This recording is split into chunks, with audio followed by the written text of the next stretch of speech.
background, but it did not work, but it's okay.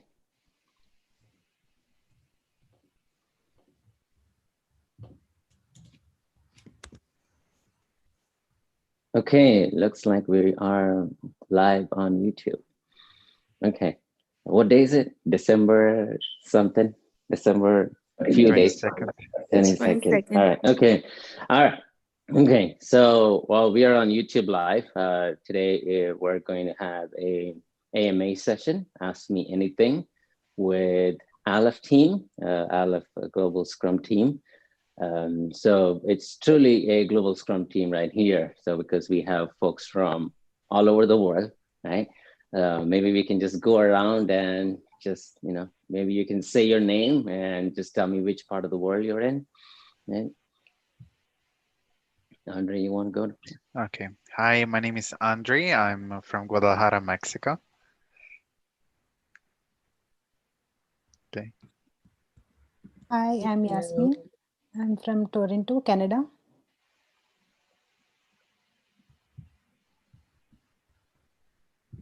Hi, I'm Vadani. I'm currently in Hamilton, Canada. My name is John, and I am located in Ottawa, Ontario, Canada. Jason Lindsay, and I'm located in Toronto, Ontario, Canada. My name's Laurel. I'm located in Peterborough, Canada. My name is Vivian. I'm from Toronto. Yeah, hi. My name is Seema, and I'm from London. Hi, my name is Anita Madhavan. I'm from New Jersey, USA. My name is Chelsea. I'm from Toronto, Canada. Chelsea from the Wolfpack team.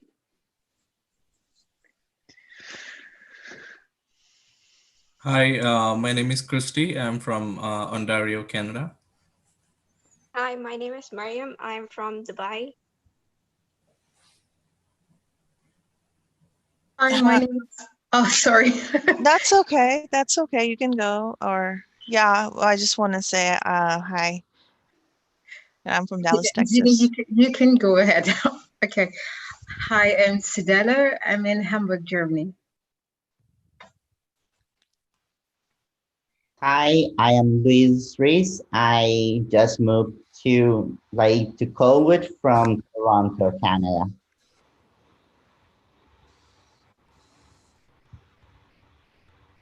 Hi, I'm Alex. I'm from Toronto, Canada. Hi, I'm Dayton. I'm from Dallas, Texas. Hi, I'm Jojo. I'm from Mississauga, Canada. Hi, I'm Hannah. I am from the Philippines.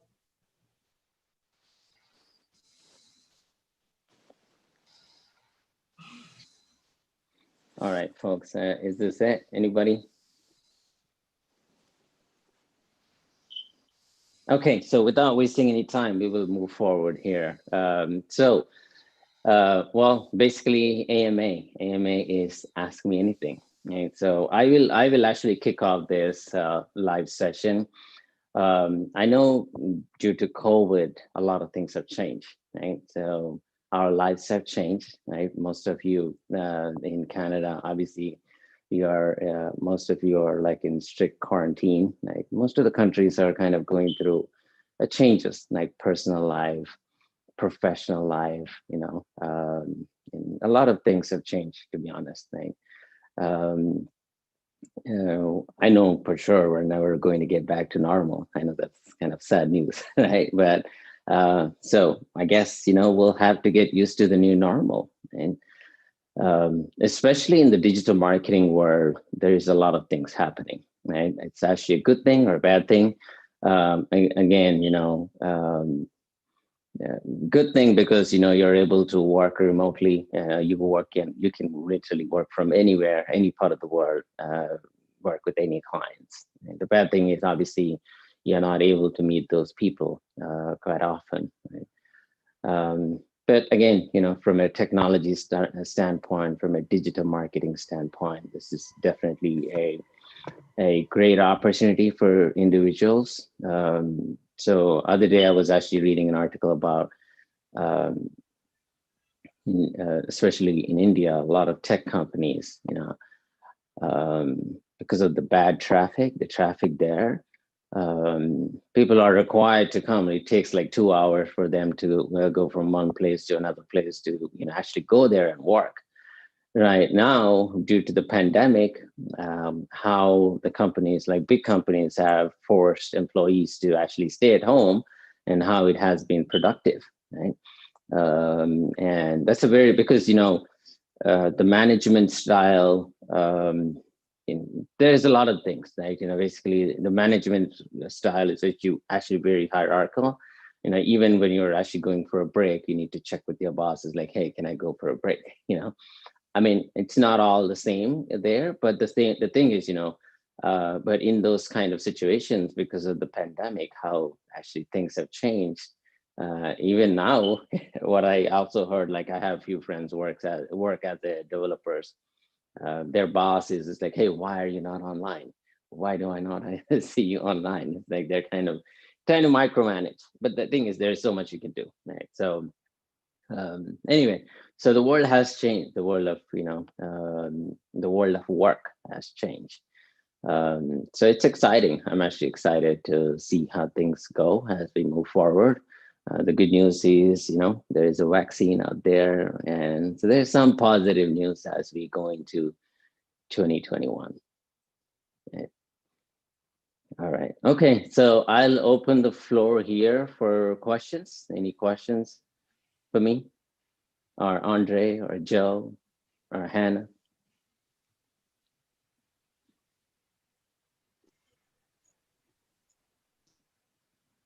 I have a question. Sorry. Go ahead. Go ahead, Cedella.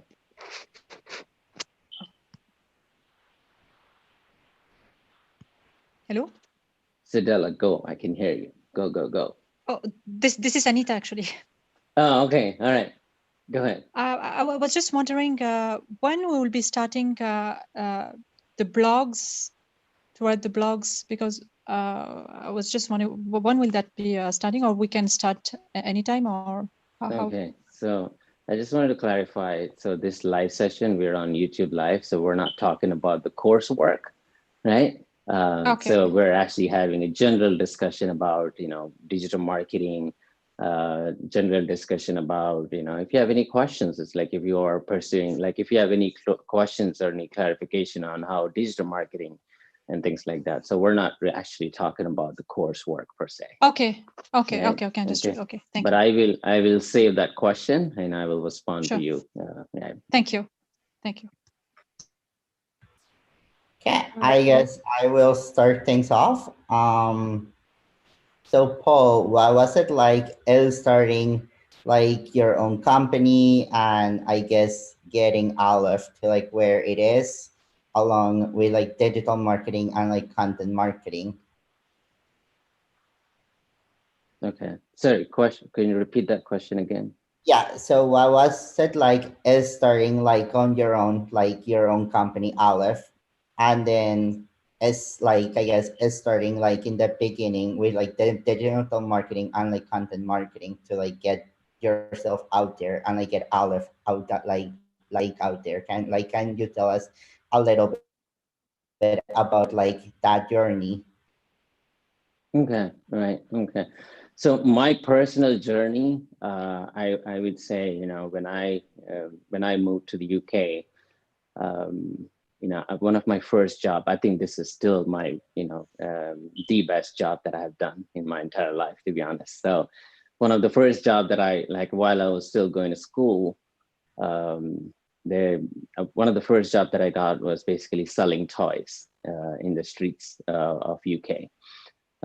So I used to live in a place called Milton Keynes.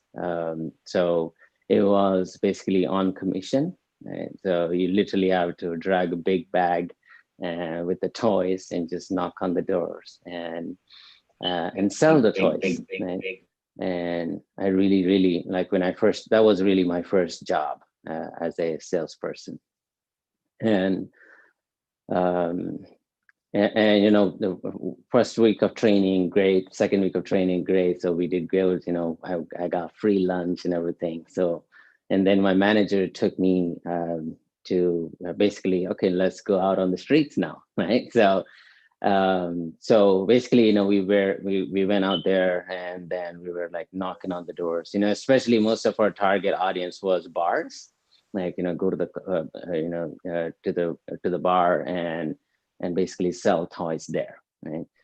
So obviously in a setting like a bar, people are, obviously getting drunk, and, they're having fun. The protocol was, first of all, you need to obviously knock on the door, go talk to the manager. It's like, hey, I have some toys, I wanted to sell it, I wanted to kind of show it to you in the bar. You have to ask permission. Right? This story, this experience actually taught a lot of things. Right? I still kind of miss, not miss, I would say this is something that I have experienced and I would never forget that. Right?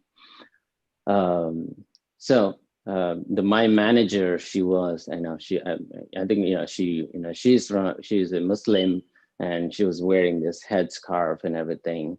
And she said, hey, I'm not allowed to go into the bar, so you're on your own, right? So I was so scared, like, I was dragging the bag, and I literally got onto the door, and I was looking at her, and then she said, go inside. And took that strength and got in there, talked to the manager. And I talked to the manager, I said, yeah, go right ahead, mate, no problem. It's like, okay, I was like, okay. And I was like, there are people out there, people looking at me, and I want to approach them, and people are looking at me. And I said, you know what, I can't just do this, I can't just stand here and waste time. And I actually pitched my first sale. I pitched my first sale with a group of people. And also, I'm like fairly new to the country at that time. I don't have a British accent. I'm like typical, like, I don't know what accent I had at that time, but, it was, I was shaking, right? And I presented some toys in front of the people, while they were drinking. And some people, some people were kind of laughing at me, making jokes at me. I mean, they're not being rude or anything, but it's just, it's kind of weird, right? The situation was weird because I was not confident enough. So basically, I went and pitched a sale to them, and they were like, oh, like they were playing with the toys. Obviously they're drunk, they were playing with the toys and all that. And I was just like, hey, would you like to buy some toys, right? And I asked them, and it's like, oh, sure, let me think about this, and can I play with this toy for some time? And they just took some of the toys and started playing with it, right? And then and I got into another table, and it did the same thing. We're kind of going out to every table and kind of giving them toys, basically no sale whatsoever, right? So during that process, somebody actually took my bag, a bag full of toys, like 500 pounds worth of toys. They took my bag, and I didn't even notice it because I was like so focused on, trying to get this sale. And they put that bag in the bathroom. Like, they actually took it away, and I didn't even know, I didn't realize. And I looked at, and I said, hey, where's my bag? And I can't find it. Everybody in the bar knew that somebody took my bag, and I didn't realize that. Everybody was like somehow like making fun of me, right? I mean, it's all new for me as well, so I don't blame anyone, right? And I got panicked, shivering, I almost in tears at that time. And there was one person, and I was actually asking, it's like, hey, where's my bag? Where's my bag? And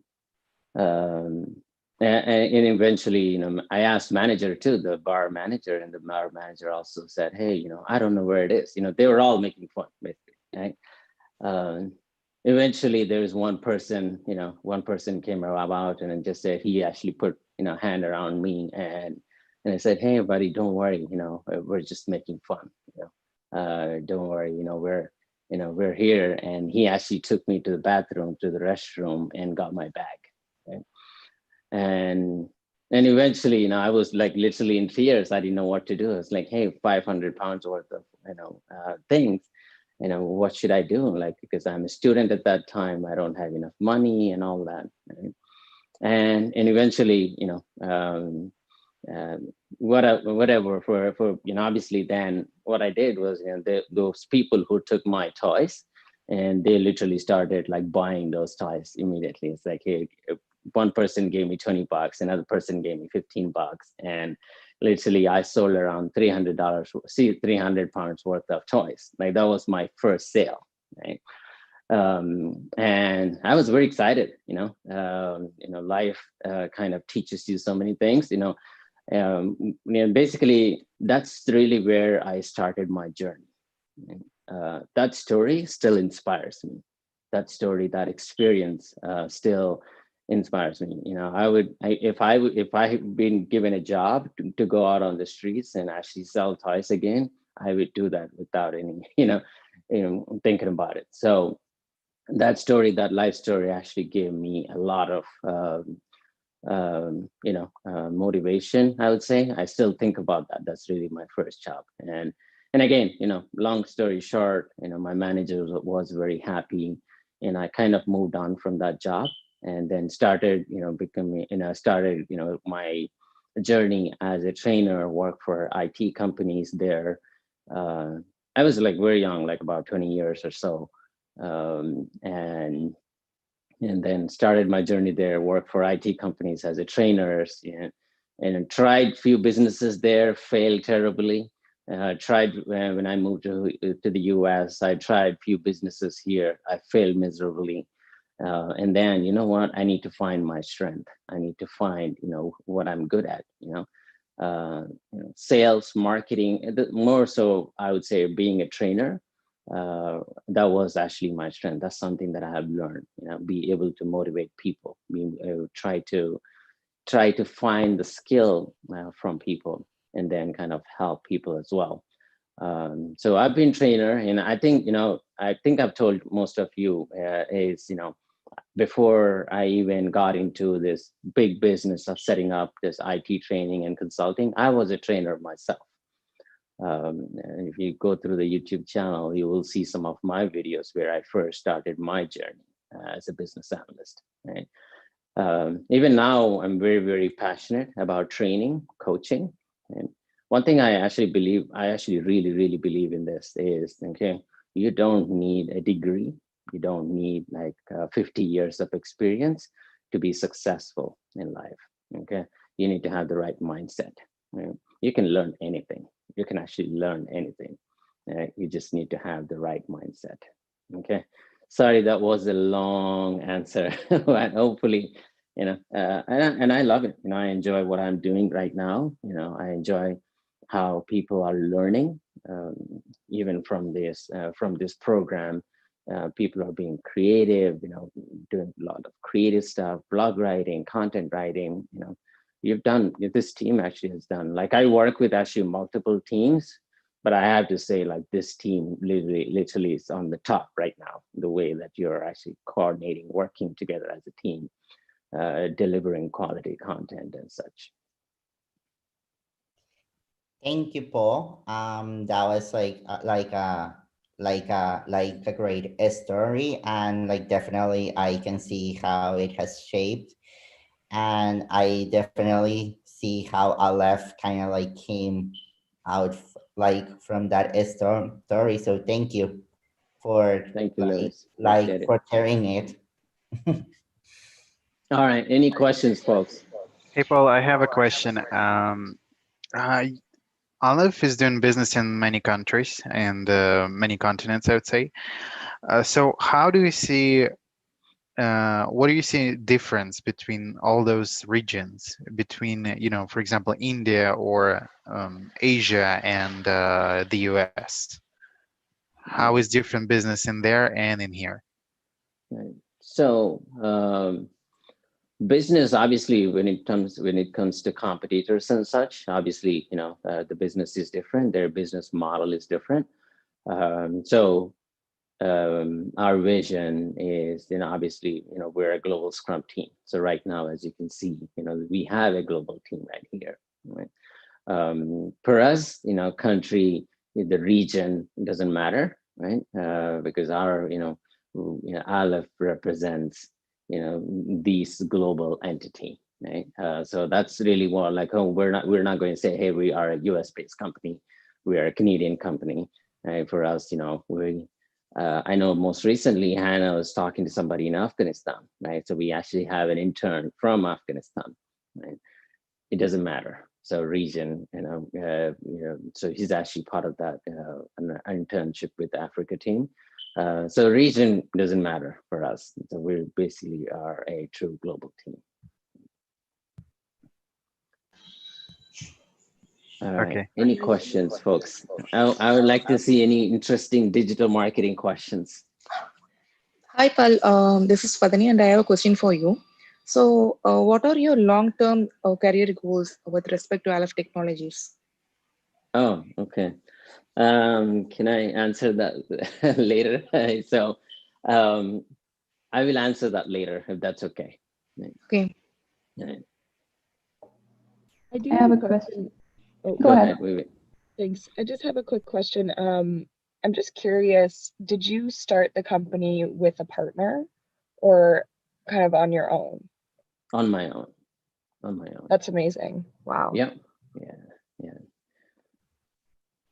I have another question.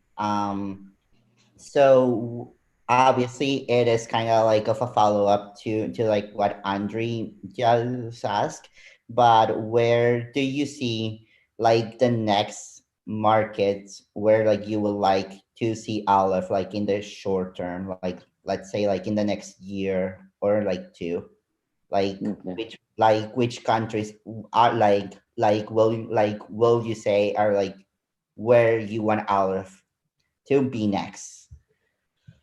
Sure. Okay.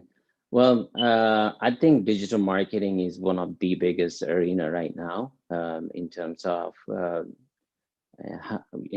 our specialty. I feel like that's our strength in terms of providing digital marketing courses and certifications. So that's something that we would offer worldwide. That's one of the biggest things. So Agile, Scrum, all of that we've been doing this for years. But digital marketing is something that I would see it grow as we move forward to 2021. Perfect. Thank you. Vivian, do you want to go next? Yeah. Vivian, right. Thank you.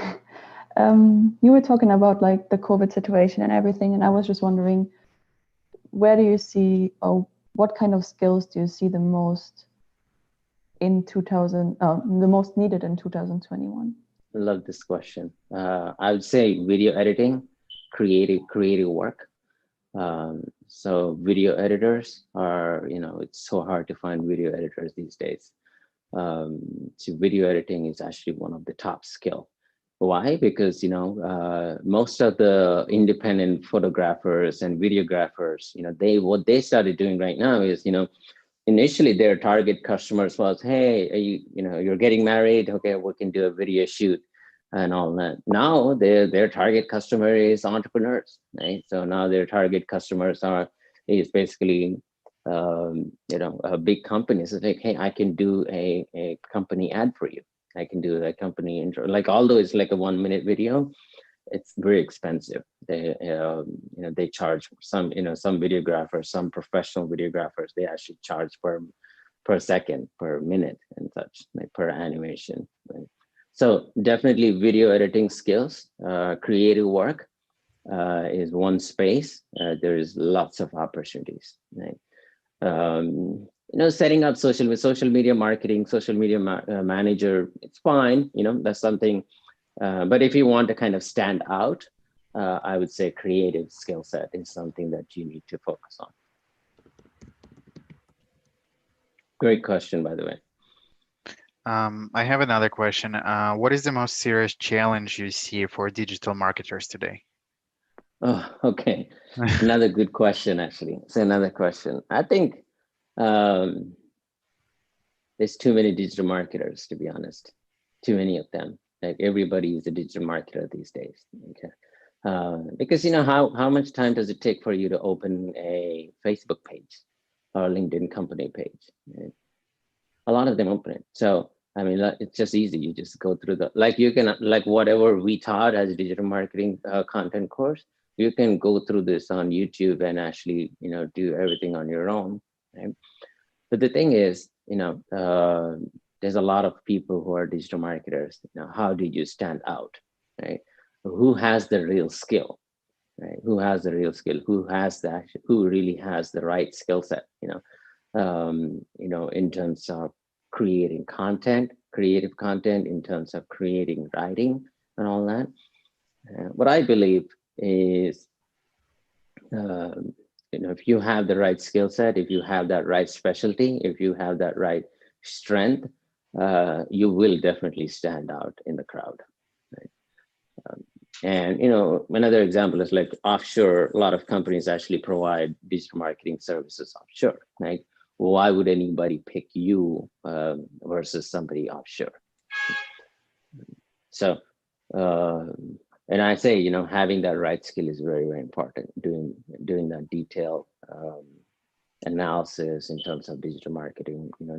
Not like, hey, this person is doing this, I can also do this. It's like, how do you stand out? Right? Something that's very, very important. Sorry, Paul, can I ask you a question? Yeah. Go ahead. Yes, Paul. Thanks for taking our time to talk to us and to give us this insightful advice and tutorials. Now, in terms of artificial intelligence, that's an increasing rise in artificial intelligence. I've been thinking, what is the place of digital marketers as to the rise of artificial intelligence that we have in the world today? Now, and upon answering that one, that brings me to the second question, because I've been trying to see the marriage, or is there any possibility of having artificial intelligence skills incorporated in digital marketing as time goes on because of the rise, if you get where I'm coming from? Okay, well, I would say artificial intelligence and digital marketing, they have been married for a very long time now. Okay. Because, I don't know, I would recommend you to watch this movie on Netflix, Social Dilemma. I think it's Social Dilemma. Social Dilemma, yeah. Yeah. So there is this Social Dilemma? Did I have that right? What's that title? I forgot. So how like Facebook and, big companies, how their AI has taken over the technology. Is it? Can anybody help me? Like, what's that movie? Yeah, it's Social Dilemma. Dilemma, yes. Okay. Yeah, it's amazing. So I think in one of in that documentary, they said like AI is out of control, right? Yeah, like AI is actually the algorithm that they're using is actually out of control. There's so many people like independent digital marketers. They're trying to break in. They're trying to say, hey, I know how the Facebook algorithm works, and I can help you market. Right? I can help you do this. I can help you do this. It's like, hey, there's a new update on Facebook algorithm. Right? That's how they try to win business these days. Right? To your question, it's like there's definitely a relationship between AI, artificially, because it's all about automation. Right? Understanding the customer patterns, how this customer is doing things, and then providing solutions based on that customer. And again, a very simple thing is search for something on Google. Let's just say you're looking for, to buy something, and just use that search term and open Facebook, right? And you will see all the relevant ads that you're looking for on Facebook as well, like the terms that you search for. Very, very interesting, very challenging at the same time. Yeah, because I've been wondering, look at the future trends of digital marketing, as in where do we stand in the future with the rise of AI, and looking at how you patch your target audience, as in, okay, fine, how do you sell vis-a-vis products to a region, to a target audience, whereby you have another strand that AI is on the rise, and they are, like you said, they are also pitching for the same market. So where do we stand out as digital marketers? And I've been also trying to like look at the correlation between, is this something like, is a skill that we can learn, or is it an additional thing that we can learn? We can incorporate it within our digital marketing skills to like give you a competitive edge. I don't know if I'm making sense. It's just something I've been bugging, that has been bugging my mind over this period of time. Yeah. Yeah. I mean, you can definitely research into AI. So, I mean, obviously that's a different field in itself. Yeah, How yeah. does it relate to digital marketing? How does it relate to digital marketing? Obviously, you know, you need to understand how Facebook is updating, right? You know, their algorithm. You need to keep on, keep yourself up to date on how Google is changing with their, AdWords strategy and all that. Right? Yeah. And likewise, LinkedIn and all that. So apparently these days, I'm actually hearing a lot more about LinkedIn, how LinkedIn has been, kind of leading into like networking. LinkedIn has become one of the most popular networking site, these days. A lot of bad mouthing on Facebook, but LinkedIn is actually definitely getting more and more popular. Professional, yeah, for professionals. Yeah. Thanks for that, man. No problem. I have a question. Go ahead. So we see like a lot of things moving more digitally, and we see digital fields growing, and so more people are moving towards digital marketing.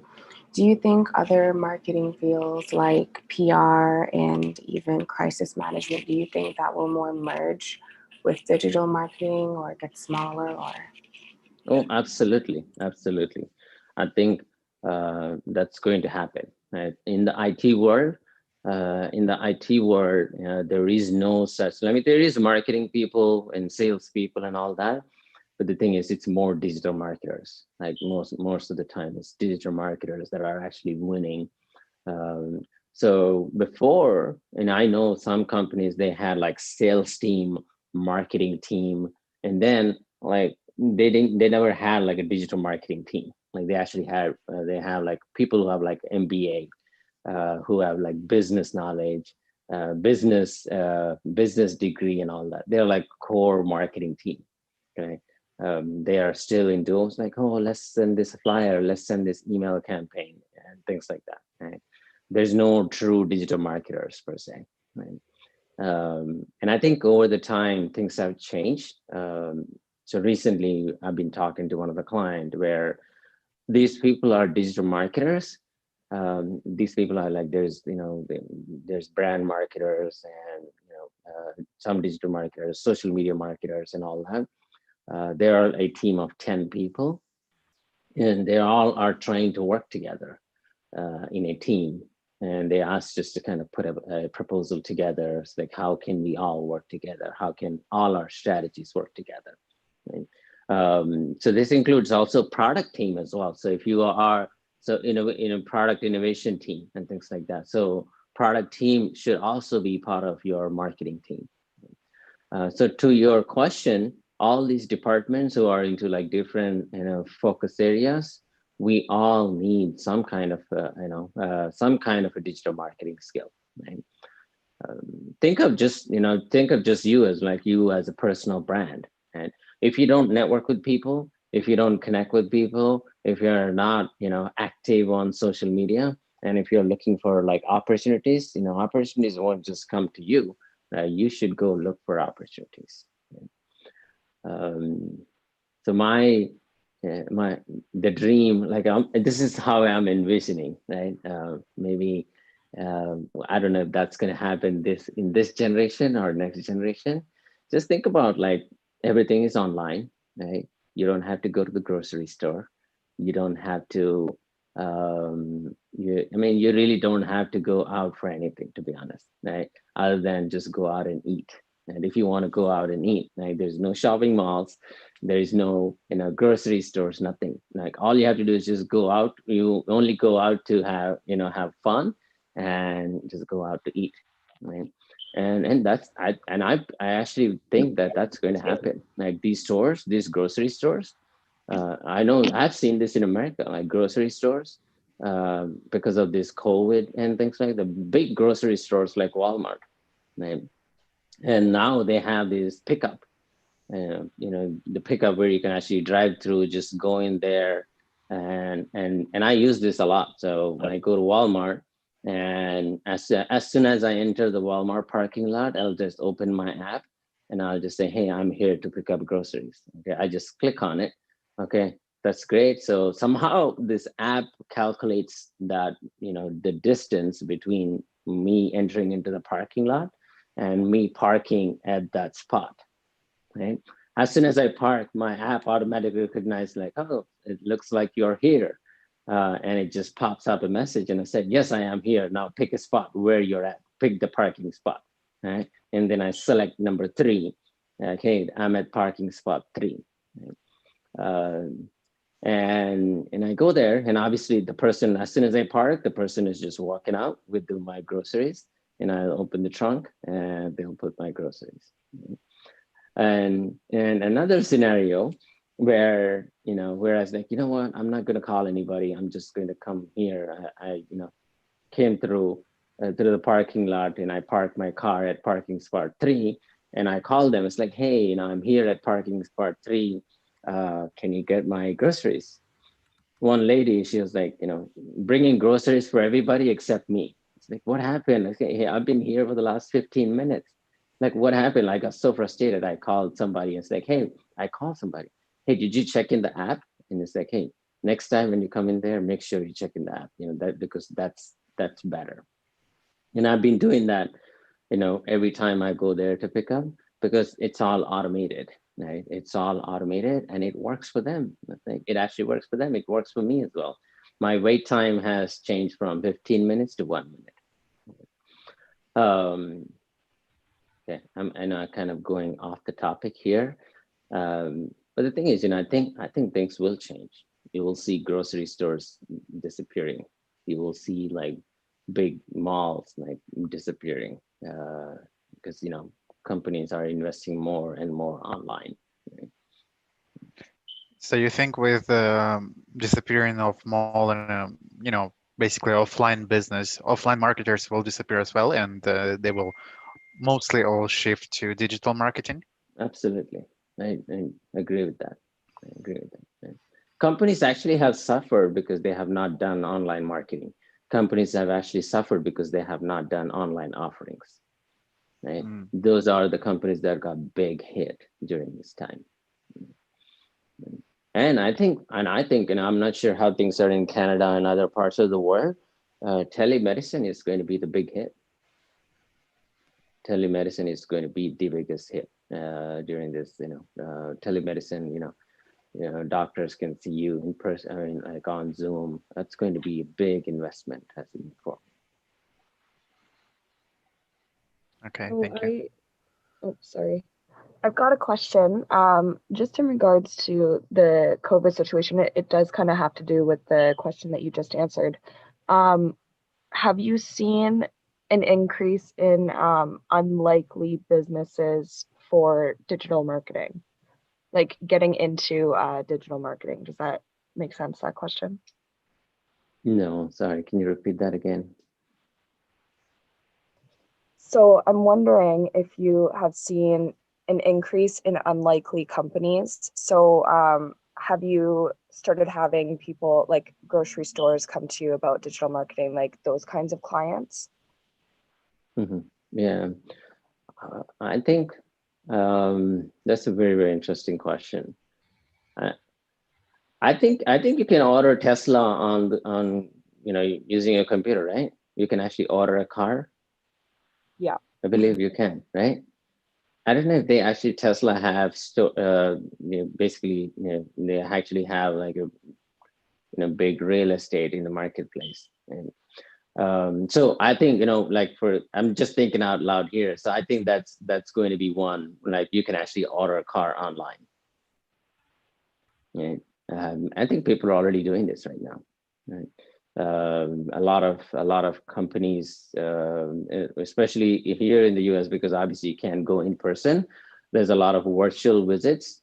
If you're looking for a particular car, and you saw this on the website, you can set up a call with the salesperson. The salesperson will do like an online, Zoom call, and he will like literally just walk through the interiors of your car and everything. And if you like it, if that's what you want, you've done enough research, you can pay the advance. They'll send you an online link and just go pick up the car. Simple as that. Right? So I know before, when you buy your car, you just make at least 4 or 5 visits. You want to drive, you want to feel comfortable and all that.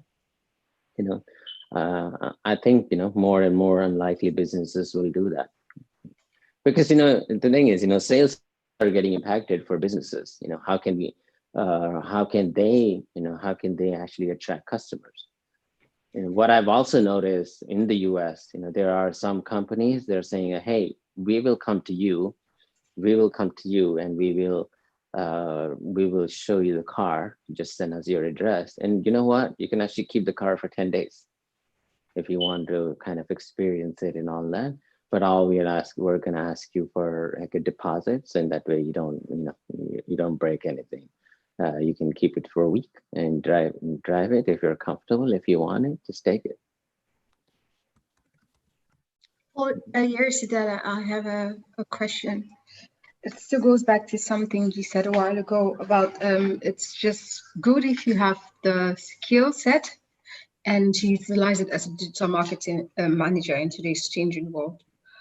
Now, the issue is, like, for instance, given the example about buying cars online, like if you have, for instance, video editing skills, is it enough for you to just know how to edit videos? Because then you need to know also how to sell whatever it is. Selling. Yeah. Selling. Yeah. So is it not good to have this digital marketing or creative skills and then still top it up with some other, I don't know, expertise like selling? Or is it enough to see that just be a digital marketer, or is it better to always add it to something? Right. Good question. Yeah. So it kind of reminds me about the quiz that we did, the Kahoot quiz that we did, like inbound marketing strategies versus outbound marketing strategies. Right? So if I am the YouTube artist, okay, I have the excellent video editing skills. Okay, I'm going to put everything out there. Okay, everything out there in the sense, okay, I'm going to open an account on Upwork, right? So I know there are like other websites as well. So Upwork is where you can actually create a profile and put all the work, like all the work there, and you can offer services as a social media marketer or a digital marketer and things like that. So it's more like a freelance work. Right? I don't know if you all can think about any other websites other than Upwork. I know there are actually 2 or 3 sites. There's Fiverr. Yeah, Fiverr. Sorry? Fiverr? Yeah. Yes, Fiverr. Yes. Okay. I've heard that website is pretty good too. Right. So you can literally, use Canva, create creative stuff, okay, and create an account on Fiverr and create a nice profile. It's like, hey, this is my creative work, okay, and have one of your friends endorse you. It's like, hey, can you actually endorse me on Fiverr, because this is my work, this is my creative work, and there are actually people looking for people like you, right? For me, that's sales. You're basically putting your information out there, and in terms, let's just say like Chelsea is, she does Adobe Premiere Pro, right? She needs to put all the videos out there, the editing that she has done. She needs to bring that skill set to the table so somebody can look at it. Right? I will never hire any video editor without even looking at their work. I will. Right? So that's sales, right? So that's inbound marketing strategy, because you're actually putting things out there in that way people can see your skill and hire you. Right? You don't actually have to have like a sales background, like continuously. It's like pushing people. It's like, hey, can you buy my product? Can you buy my product? Like, no, you don't have to do that. Instead, you just have to display your skills. Right? And that's the beauty about digital marketing, to be honest. That's really the beauty about digital marketing. It's like you can literally get a customer from any part of the world. So I have a question. So, you're clearly performing at a pretty high level. What kind of habits do you have that pretty much keeps you in that level?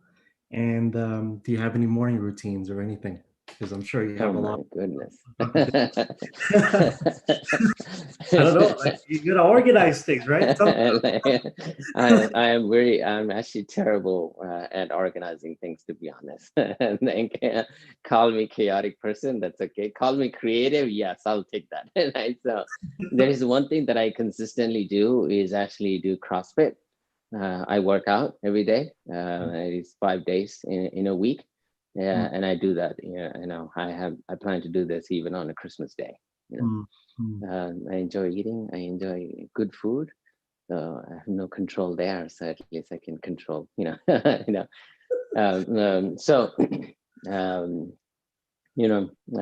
I always read stuff as well. So read stuff in the sense, watch out what's going on, the latest things in the digital marketing world. I mean, as a professional, as somebody kind of manages Aleph, I don't look at competitor strategies. I don't look at competitor strategies. Instead, it's like, hey, what can I do differently? Right? I don't try to compare. And hey, this competitor is doing this. This competitor is doing this. It's like, for me. Yeah, I think in general, most of the entrepreneurs, this is what they suggest. It's like, hey, pick a problem. It's like, what problem are you trying to solve? What problem are you trying to solve? Right? I really like the story of Tesla, Elon, right? So he's got a very, very unique problem situation. It's like, hey, I want to solve this problem, right? Obviously, before he even started, he had a vision. Right? Most recently, I think, I heard one article about, how the corporate America, like the MBA and the MBAs of America are basically, in most of the countries, like the MBAs are kind of ruining the creativity, right? So many professionals, so many people with big degrees are kind of ruining because they're killing the creativity side of it. And off the topic again, so I enjoy workout, and I just tend to like read interesting stuff. That's what I do.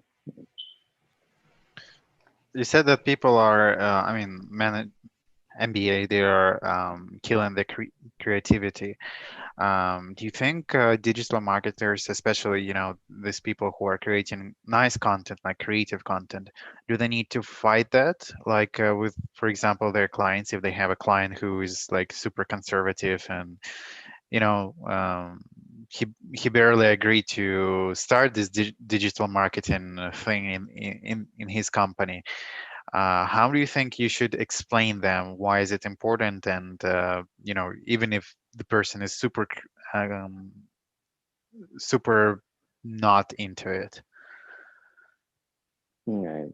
I mean, I would say the digital marketers are the disruptors right now. So you can actually go in there and disrupt the process, right? Disrupt the traditional way of doing things. For example, like the restaurant owners, right? So they never really believed in online orders. I mean, I know there are some people, like most of the restaurants, I would say more than 70% of the restaurants, their main focus was in-person service, right? It's like people come in and experience the dining and all that. And guess what? That option is very limited right now. Right now, the only option is, hey, you have to call in, you have to order in, pick it up, curbside pickup. And companies, restaurants who have actually pre-COVID, who have actually had a lot of deliveries and all that, they've done much more business compared to restaurants who have done like in-person dining experience and such. Okay. And the way I would say is like, hey, digital marketers are for sure disruptors in the marketplace now. Okay. So I noticed that you mentioned about you don't compare yourself to the other companies and such, but when do you pivot, for instance, like in terms of like, I guess this is not working. Good question. Maybe I'll give an opportunity for somebody else. I mean, I know you both are asking a lot of questions. So let me come back to that question. Right? Go ahead, anybody. So you were mentioning Upwork and Fiverr, and I think we have a lot of interns here. I was just wondering, what would you recommend for interns, how to start out? Like, would you go with Upwork or Fiverr or? Yeah, okay. So great question. One, think about your strength. Okay, it's like, hey, what is my strength? Okay, so I can do creative stuff. I can do creative writing, or, I am more of a strategist. Okay, I can actually provide the right strategy. Okay, find your strength first. Okay, and then think of yourself as an entrepreneur, and then say, okay, hey, this is the service. Like pick try to solve a problem. It's like, okay, these are the 3 top services that I want to provide personally to businesses, like 3 top. Okay, whether it be video editing, whether it be social media skills, or creative writing, or strategies and things like that. So pick 3 skill set. Okay, don't put 50 skill set. Okay, I'm good at this, I'm good at this. Okay? So pick 3 skill set and then create a brand for yourself. Okay, create a brand for yourself. Okay, and like when you're opening a Fiverr account, don't just randomly open it and just put whatever information. Okay, have a right strategy, right focus. Okay, when you open a Fiverr account, make sure your brand, your whatever the services that you want to provide, you're able to like represent that on Fiverr. Okay, I don't know if there is a way to put your banner, your, whatever it is, your profile picture, your work is like, hey, this is the work that I want to put it on Fiverr so the other people can see it. Okay, and make sure your profile is like 99.9% done, like done very well. Okay, and then move on to the next one, like Upwork. Do the same thing. Upwork actually has a very good UI where you can display all your skills. You should be able to like put everything out there, and then go to LinkedIn. Okay, LinkedIn, because when you all first started with Aleph, and we said, hey, make sure you put this banner on your profile, right? After this internship, remove that banner. Okay, and create a banner for yourself. Okay, nice banners like, hey, these are the services that I want to provide. These are the, you don't have to be an entrepreneur. You can also be an independent. It's like, hey, these are my strength. Create a nice banner for your LinkedIn profile. Okay, don't copy stuff off the internet. Just create something unique for yourself. Okay, and create, like, what I'm trying to say here is, all these profiles, it should represent your brand. It should actually represent you and the services that you want to provide to your customers. Okay, and once you have that, network with people. Consistently post content, consistently create content, and eventually you will get customers. Trust me. You don't have to go look for customers. You will get customers eventually. All you have to do is just consistently provide content, like have a website, have a WordPress website, and just try to create posts every day, right? Network with people, right? And it's a consistent effort, by the way. So it's not going, oh, I've created profiles and it's been a month, nobody's reaching out to me. And no, you just have to, consistently work at it. Thank you. How would you form the pricing policy of, for example, you're an independent digital marketer. How would you develop this pricing that you, for example, have? We're talking hypothetically. So pricing depends on the type of the business. Pricing also depends on how much the business is willing to spend, right? And also pricing depends on how much effort they want you to put in, right? If they want you full time, right, 40 hours, and if they only want to pay you like a few $100, it's not worth the effort, it's time waste for you, right? What they want out of it, like how much are they willing to invest? So you have to kind of, factor in all these things, right? Mm-hmm. Yeah. Is there like a way to do a research for yourself? Like, I'm sure you can. Like you need to go look for other people in their pricing, or how would you do that? I don't think you need to look for other people, to be honest. And you can actually get that kind of information from your customer themselves. Basically, it's like, hey, what's your budget? What is your budget? Or propose a budget and work from there. Okay. So you have to be able to tell them the benefits of digital marketing. And I think, COVID actually forced them to kind of got into this anyway. Right? It's like, hey, your business is closing, you're not getting any sales. It's like, hey, what should I do? It's like, oh, I really need a Facebook person. I really need a LinkedIn person. It's like, sure. Okay, now we're talking. All right, folks, any questions? Any questions for Dayton? Dayton is here, right? Dayton, you there, man? Yeah, I'm still here. Just been listening. Dayton, the content guy. Okay. Yes. So maybe you all should ask Dayton in terms of how he creates content and things like that. So yeah, I also recommend some questions on like keeping focused when working from home, because that's definitely, I know, quite a feat a lot of people have had to overcome. So if you have any questions on that, I can definitely help as well. Yeah, I actually have a question for you then. What will you say are like some of your biggest steps to staying focused during, like, I guess, like the switch to like working like from home and like with all of the chaos going around worldwide? So like some of the biggest hurdles when working from home. And like the steps around it, yes. Yeah. So I'd say one of like the biggest things is just keeping like focused and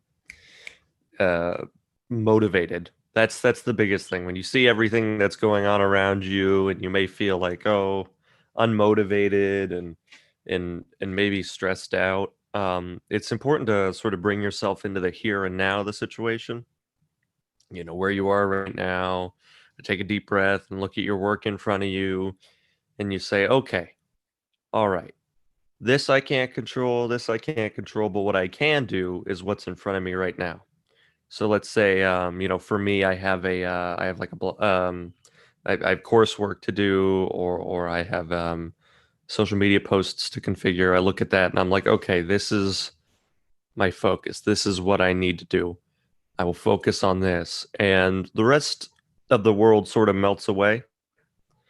And you're focused on this, and you keep yourself busy. And I think that's definitely one of the things to keep yourself from getting overwhelmed.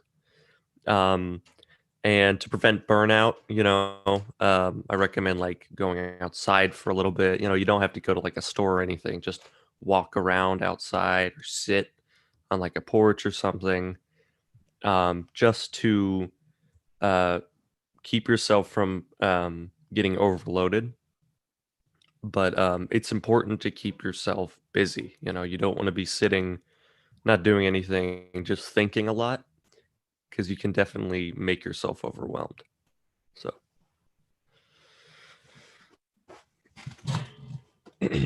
Dayton, as someone who creates content and who I would probably describe as a creative, do you think that people who they do creative work as a professionally, would you think it's more advantageous for them to work on a contract basis or to be employed full-time to a company? It definitely depends on the type of content and what what the company wants. And I'd say because of that, it's really up to what you want and what the company wants. So let's say rather infrequently, a company wishes you to create a like blog post for their website, or something similar like that. And it's not super frequently, maybe like once a week or once every 2 weeks or something like that. Then yeah, you're gonna work on, or you're gonna want to work on a contract so you can make sure that you have a steady, income elsewhere and sort of have that as a side gig. Or if you're freelance, you just work on a lot of contracts like that. But it does make more sense to work full time if you're always creating like more in-depth involved content, like coursework, if you're working on coursework, if you're constantly creating blog posts, social media posts, things like that. If you're always involved, then it makes sense to be employed. But in terms of like a more, like creative answer, and how it helps with creativity, singular contracts help with like spontaneous creativity and can definitely broaden the scope of what you're writing.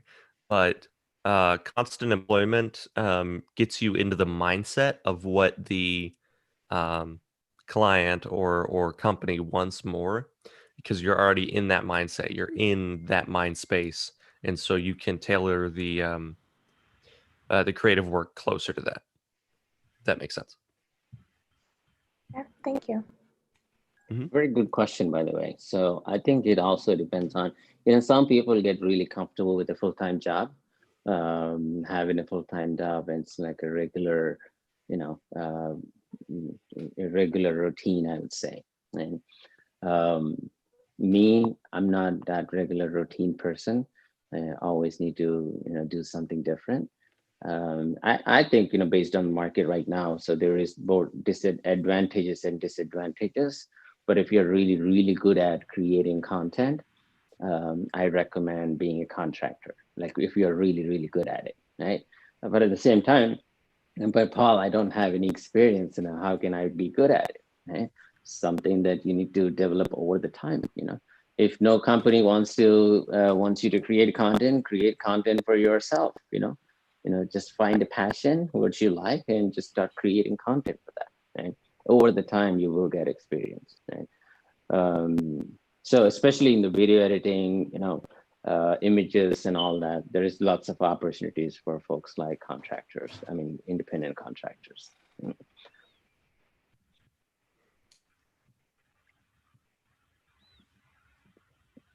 Cool. Go ahead, Vivian. I have a couple of more questions, like more to your story. So would you have done anything differently by like when starting out than you actually did? Would you have done differently? I think I should have been, because I started my career as a trainer, and because we work with like over 100 trainers, I kind of had to step back as a trainer. I have not done a lot of training. I think, if I had done differently, I would have actually been, stayed in the training, being a trainer myself, that is something that I, over the time, I took a break, I took the ownership of, the CEO and become the CEO of Aleph and all that, that's all great, politics and everything. But, what my passion was, being a trainer. Okay. I kind of lost that charm, being a trainer, because I was able to influence a lot of people, help people in terms of careers and all that. So I definitely, now that I am back here, being a trainer myself, I'm really enjoying it. This is something that I actually told my staff as well, the team members, it's like, hey, I'm really, really enjoying this training thing. It's something that I want. It's for my benefit. It's something that gives me happiness. I actually enjoy it. But at the same time, taking care of business and such. But I would have definitely changed that. I would have consistently been a trainer, I would say. Good question. So is that why you created those like groups of interns, or what was like your back thought behind it? So yeah, so good question again. So because of this, because we are in need of digital marketers, like one, and then we always used to bring people on board, and then we kind of have to train them for 2 or 3 months, put all that effort, and then, start giving them work. And it's like, hey, we thought, it's like, hey, why can't we just offer this as an internship, create value for the interns, and provide certifications, because, we are the certification provider, and I provide a certification and certify them and create, give that creative space as well. And, I'm very big in terms of giving space for the people and not force them. So, even within our team, we were talking, it's like, oh, you need to actually give them like specific instructions in terms of, hey, week 1, you need to do this. Like, no, we shouldn't do that. It's like, hey, we actually have to, give the teams to self-manage. They should take responsibility and they should learn. If you're not learning, basically you're wasting time. You shouldn't be here. As simple as that. Yeah, that's exactly why we created this, opportunity, and it's been great actually. So I'm hearing a lot of feedback from the individuals that they're learning a lot. At the same time, you're adding value to us as well, by creating great content and such.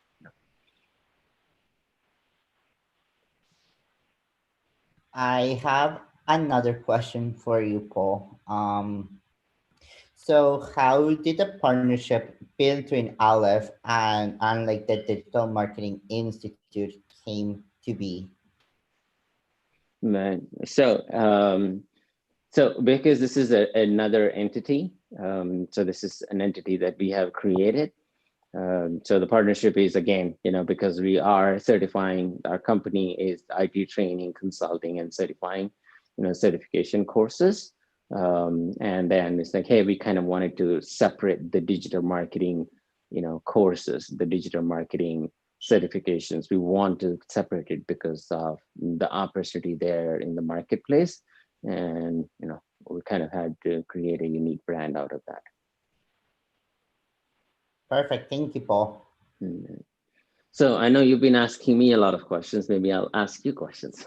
Ask me anything. Ask you anything. Right? For sure. Go ahead. Ask you anything.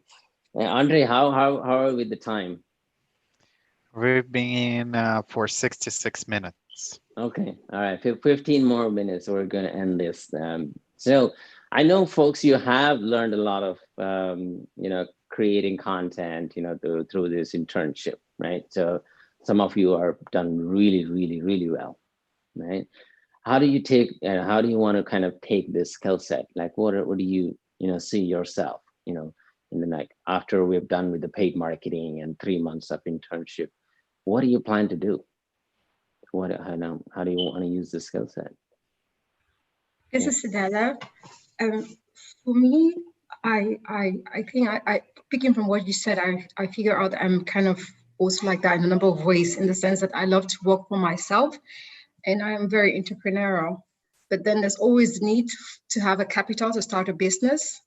Right now, I am fully employed in a position that I do not like, is administration. And I decided to take this course because I wanted to get into doing something that I actually do like. And from it, after a couple of years, generate the income to kickstart my own business. And so far, I have not been disappointed a single day. I have learned a lot. That seems so simple in the past, but I just couldn't do. And in the last month that's left, I'm hoping to learn whatever more there is to learn. Amen. Okay, Cedella, I'm glad you're enjoying this, and thank you. I appreciate this. Why do you need a capital to start a business? Okay, because for instance, there's so many things I want to do. Like in Africa, I want to do a farmer's market that is more or less virtual, where people can have their goods delivered to them. Starting with my country, for Cameroon, I want to do that in Rwanda as well, in Tanzania, countries that I have traveled to and I'm used to the market. And I think I need a capital, for instance. It's going to be something a little bit like Amazon. I wanted to make it like an app where people can have it on their phones. And then there are different service workers in different areas, maybe in a city. And then we have a storage of goods and of agro-foods. And if you want something, you don't have to leave a distance to go get it. We have the service guys who pick up the merchandise and then deliver it to you. At the very, I wanted that there should be openness and transparency in terms of cost and pricing of the products that are being sold. And I think I need a capital, first of all, to be able to purchase a farmland and do my own agro product. This is very possible in these different countries. And also for my business with skincare products, I also need a capital to buy the raw materials and kickstart comfortably.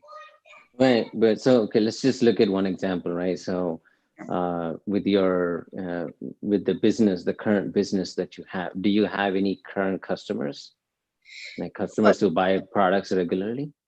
Yes, I have family buying consistently. And the thing is, again, I really have not had the time to publicize the business, also because I didn't know exactly how to.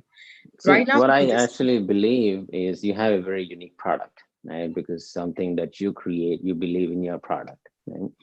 And I mean, personally, from an entrepreneur to entrepreneur, I'm speaking from an entrepreneur to entrepreneur. I don't believe in bringing, going out for a capital, right?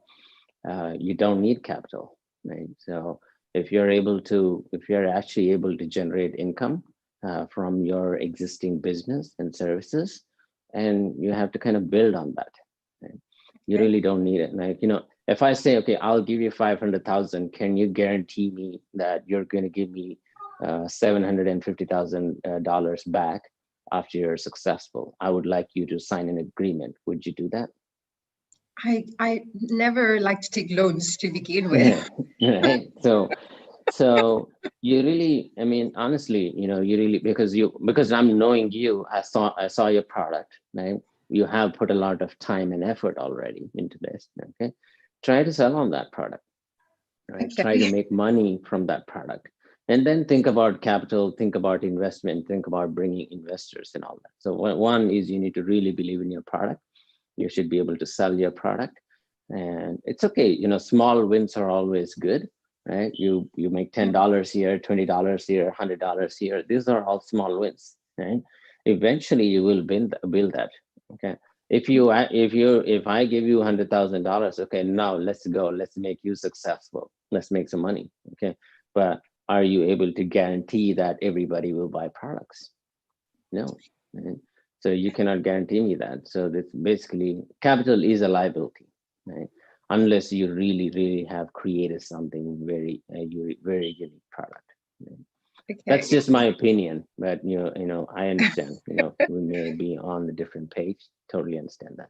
No, it makes a lot of sense. Thank you very much. Yeah. Nobody should go to bank and just get a loan and open a digital marketing agency. You don't need that. Okay. Yeah. All right. Okay. Alex, right? Alex, can you hear me? Alexander. Yeah, I'm here. Hey, how are you, man? I'm good. Thanks. How do you intend to use this skill set and the skill set that you learned, the digital marketing skill set? I don't know. I find I'm just like, this is really like a new field for me. I never really thought about it before, but I'm like glad I'm learning a lot of stuff in this internship. And I'm trying to go to just, I'm thinking about starting my own business, but I'm not sure yet. I'm just still. Okay, cool. Right. Alex is the youngest person in the internship right here, by the way. So, all right, Heli, how do you plan to use this skill set? Heli Patel. Yes, sir. Can you repeat the question, please? How do you plan to what's your the skill set that you've learned as a digital marketer? How do you plan to use this skill set in your future? Like, what's your Actually, I've learned a lot with you guys from creating content to many aspects of digital marketing, and it has been a very useful time over here. So basically, this has improved my writing skills a lot more. So I'll be starting to write more blogs on my personal level, which I was thinking to do that. And for digital marketing, I would, after this internship, I would mostly get a job in the digital marketing and kind of use my skills over there. Like I had no idea about all of those before this, so kind of use my skills over there. Vivian? Well, my intent was to get a career change as well. I kind of like enjoy some parts of my current job, but I really do enjoy like the online world. And I've been like in Facebook advertising for a while now. But I just want to get like a general overview about marketing and see really where my strength is or where I potentially can build a business on. That's definitely my goal, like to build a business. Yeah. To build a business. Wow, yeah. That's great. Luis? For me, it is more, I have really liked everything so far, and especially like after having done like my postgrad on like digital and like content marketing. Ideally, I want to keep on doing social media stuff and like keep creating content, but at the same time I also want to do some of the digital side of it, such as like Google ads or like Facebook ads or like LinkedIn. So in my ideal world, like I kind of want a mixture of both, because I have come to enjoy both sides like of the coin. So like my ideal thing will be doing both. Great. Okay. Joe, the entrepreneur. Hi. For me personally, again, this is like a lot of learning experience. My initial intent here initially was, personally just to learn new things. Like personally, I didn't even know how to create content initially. I thought it was just running ads. That was the thing. Right. But obviously that backlashed a lot and learned a lot from this journey specifically. Thank you. Cool. Oh. Anybody? Yeah, go ahead. And like also like in the future, I will like to eventually do like a digital marketing agency or something more entrepreneurial like eventually. I like that. I saw your message actually on WhatsApp. You tried to pitch a sale to me. Hey, why don't you partner with me and open a marketing agency? It's like, sure, why not? Right. So that's definitely, I actually would like to challenge you, right? So I would like to challenge you, like, with the skills that you learn. I know we have a lot more to learn. Try to create a personal brand for yourself. Okay, open an account. Like if you're actually looking to make money, if you want to work independent, open an account on Upwork, open an account on Fiverr, right? Upload some creative stuff. I will give you permission right now to use the content that you have created to sell, to bring more customers. Right? And find entrepreneurs like doctors, like independent, like physicians. Find whatever field that you're interested in. Churches are looking for social media analysts. It's like, hey, I can actually run your social media channels. I can create content, right? And whatever passion you're on, like if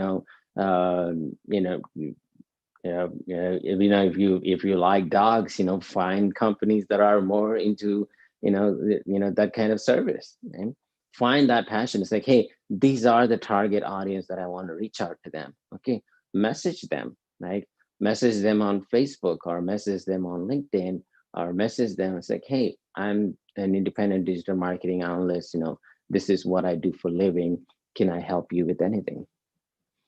And I do appreciate that. And I think I will take that as a challenge then. Yeah. So you should try it out. Maybe your friends, maybe your uncle is running a business, maybe your other friend, like, and I know, in my other internship, there are some interns, they're actually running businesses for their dads. They say, hey, dad, I will help you do the social media marketing, right? So the daughter actually kind of took over, one of the intern, and she's actually doing the, social media campaigns for her dad's business, right? Anything that you're passionate about, just pick that area and pick your interest and try to, pitch in a sale and see what their response is. Okay. mean, worst case, what would they say? I was like, no, thank you, right? And that's good. We learn from there and we move on and we kind of move forward.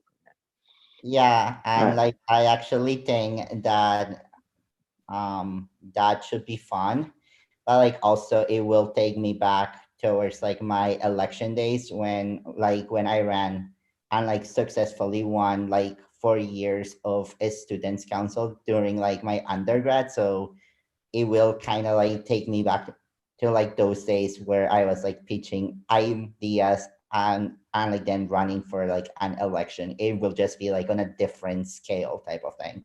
But I did have fun doing that. So I think that will actually be like a nice thing. Sure. Right. Do you actually know that people make money just by their Instagram profile, depending on the number of followers that they have? Yeah. Right. Yeah. Do you actually know that people make money from their YouTube channel just creating fun stuff? Right. I think when we first started this internship, and I told you like there is this guy, who basically all he does is go travel everywhere, eat some food, the Food Ranger, right? Millions and millions of subscribers, right? He travels, he enjoys good food, and he gets lots of viewers. So people make money like they're doing for fun.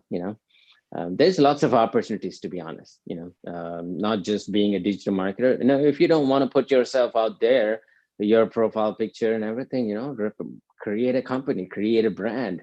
You don't have to actually put yourself out there and put all your pictures and all that.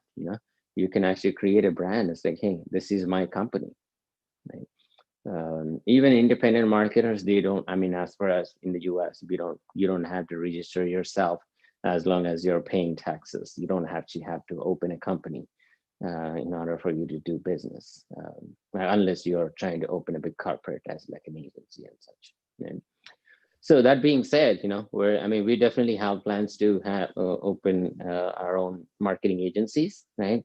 That's something that we are planning, not only as a training, we also want to offer these services to our clients as well. Right? Any questions, folks? Ask me anything. No. Few questions, and then we'll probably end this session. Sorry, Paul, a very quick one. You said something about you guys have a future plan of opening up your own digital marketing agency. Is it in partnership with people, or is something that you want to do as a corporate body? Good question. Can I skip that question for now? I'm a businessman. Sorry, man. Obviously, Okay, go ahead. Cool. People. Of course, it's people. So we have corporates, we have clients. So of course, it's with people. Right? So tomorrow we may reach out to some of you team members, like, hey, I have this client. They need a social media manager. It's like, hey, can you help? We'll connect the dots. This network right here, this Aleph team right here, this is your network. Tomorrow, if somebody needs creative content, reach out to John. John can help you with that. Right? Somebody wants a graphic, somebody wants a video, reach out to Chelsea. It's your network. It's just your network, and you can actually start growing your network from here. Okay. So most definitely, I would recommend you to kind of start networking on LinkedIn, and definitely work on Upwork, Fiverr, and all that stuff. That's good. Any other questions, folks?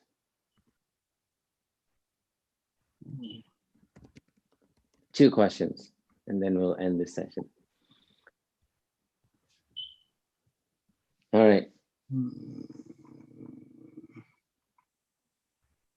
Okay, I'll leave it. All right. All right. Do y'all have any plans for Christmas, holidays? Anybody doing anything fun other than just sitting at home? Sit at hotel. In a pool. I'll be in a pool. Anyway, the wind blows, I've been asked to make the Christmas turkey for the first time, so I'm thinking of how to go about it, man. Yeah. Okay. How is things in London, in the UK? Yes. London, East London as well. this side of London has been grouped under tier 4, meaning there's restrictions and movements, and we're just looking at things and as it unfolds. And with the spike as well, that has compelled things to change.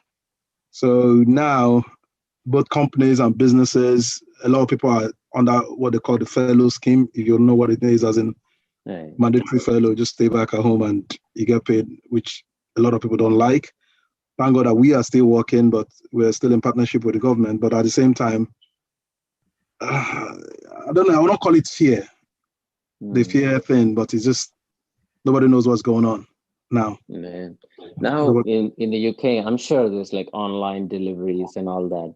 That has spiked up. That has increased. Logistics, online delivery, ordering, e-commerce, digital marketing has spiked up a lot of things, particularly in the logistics strand of things, which we see increase in demand for people with expertise in that field. So that's why when you said something about digital partnership, you caught my interest there, and you did catch my interest there. It's something I've been thinking by the side and looking at the trends and companies. I was even discussing with a friend in terms of what you just said. So, yeah. And anybody going to the beach for Christmas? No. I wish. I wish. You wish. Oh yeah, Paul. The US. What's going on in the US generally? Is it the same thing like UK here? In the US, I know I live in Dallas. So the other day I went out shopping. My cousins are here. Some of my friends, and we went to the shopping mall. It's like just packed with people. Like I've never seen so many people. Like it's the biggest mall. Like everybody has, is wearing masks and everything, but it's just packed. It's just fully packed. So, just one out of the shelf questions, Paul. There's something you said interestingly while you were talking. That you said about something about the shopping mall. There's a technology that you use in shopping. That there's an app. Now, as someone that has lived here in the UK and you're in the US there, I've been thinking about when you said it. Do you look at such technology working here in London?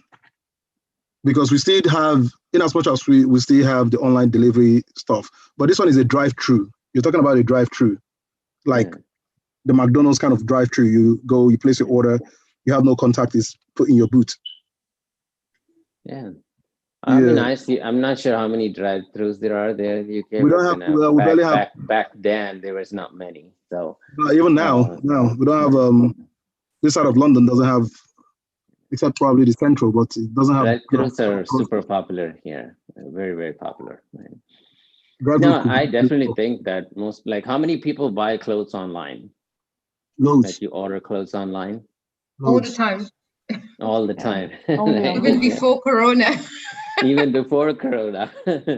So I think that's one of the business that will just explode, right? Buying clothes online. How many of you buy groceries online? I buy before Corona. Okay. Like home delivery? Yeah, Amazon Fresh. Nice. Do that all the time. Okay. Would you change anything after COVID? No, actually, I just cleaned my order for Thursday. Right. Yeah, Walmart does it, so I do it myself as well. Nice. It takes like 2 hours, but yeah, it's good. It's about the delivery. Look, it's not about the delivery. One thing I'm thinking of doing is selling meals, because it looks like so many people are Googling restaurants nowadays. I used just Google my business, I think, and I just put up a pseudo name for home deliveries in my neighborhood. And I was surprised the next day, I think I had 14 visitors already hoping to buy something. So maybe I will start doing dinners and selling out to people in the neighborhood. Of course, yeah. I have a neighbor who sells fruit and actually is doing fine, doing this whole thing on Facebook. And I don't see the guy complaining at all, That's good. That's Yeah. good. You know, there's so many opportunities. You know, I think, you know, I think the world after COVID has changed forever, to be honest. So Yeah. you will see you will see, you know, in-home services, you know, the other day I saw there was a dog grooming service. Somebody had like a big van. I'm sure this has been popular for a long time, but you know, that business has kicked off more. That this guy has a very big van with all the dog grooming services. This person will come home and take your dog in his van, and he's got all the equipment. He's gonna groom the dog and everything, and that's it. You know, you don't have to go anywhere, right? I'm sure like there's laundry services right now, so there are people are like, all you have to do is just do an online pickup. Pickup and order online, they'll just come and pick up your, you know, clothes, and they just bring it back. Comfort, you know, that's basically quality of life. And then obviously you get to do what you want to do for fun. You know, you still want to go out, right? You can't just stay in within those four walls all the time. You still go out, you know, you spend that quality time somewhere else, and they go out, eat, you know, eat with family or have fun and things like that, you know. Though we had to. Right. All right, folks. Go ahead. Yeah, no, I was just saying that I think like in smaller communities where I live, a lot of that change is definitely going to be a lot slower because we moved here like a year ago. And so we use self-checkout because I don't know, I just prefer it over social interaction with the cashier. But like a lot of the people, it's a lot of older people. So you'll have like this long line of people just waiting for the cashier, and all the self checkouts are empty. And so my mom and I are just like, I guess we'll skip the line.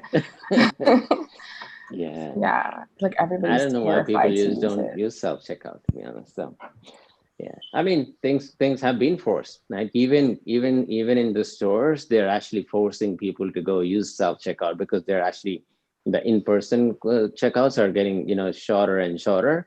Like, you know, there's only 2 in person, but there is like 50 open self checkouts. And I think companies are actually pushing the customers to actually use self checkout. Yeah, the only thing that I missed from the old world was, you know, going to the stadium, but nothing else.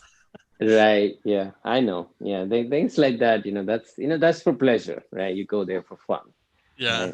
Right? So you know, there is no, you know, I would definitely not enjoy watching a virtual game or whatever you call it. So I would definitely go in person. Yeah. Cool. Any other final questions, folks, before we end the session? Do you have a New Year resolution? Oh my God. You know, this month is very interesting. Actually, I've been like, you know, staying off, you know, I, you know, drink alcohol, like I drink wine and everything, but this whole month I've been off. So this whole month, no drinks whatsoever. So that's a good sign right there. So I don't have any New Year resolutions, but I'm actually looking forward for the 2020 to be over. So move on to 2021. The good news is we have vaccine and things like that. But the thing is, you know, the world is full of opportunities now. The world is full of opportunities.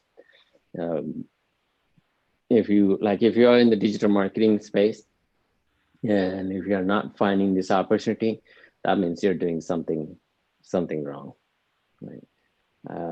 So there's plenty of opportunities in the digital marketing world.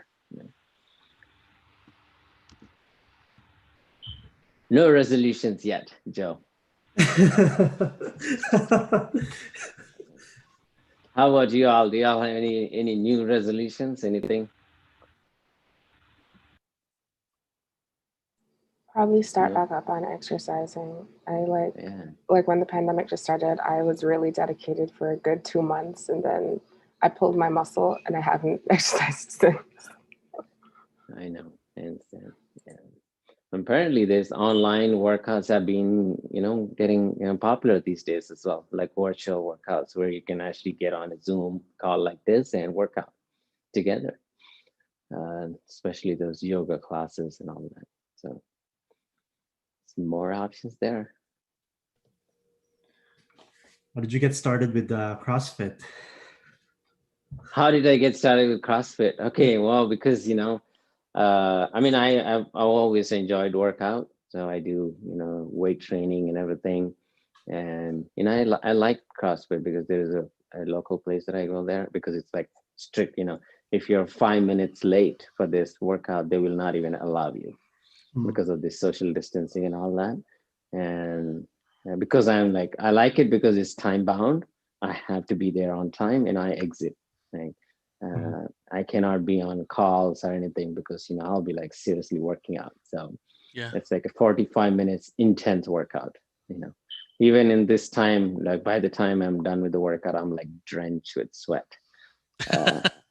Like I really love it. I enjoy it.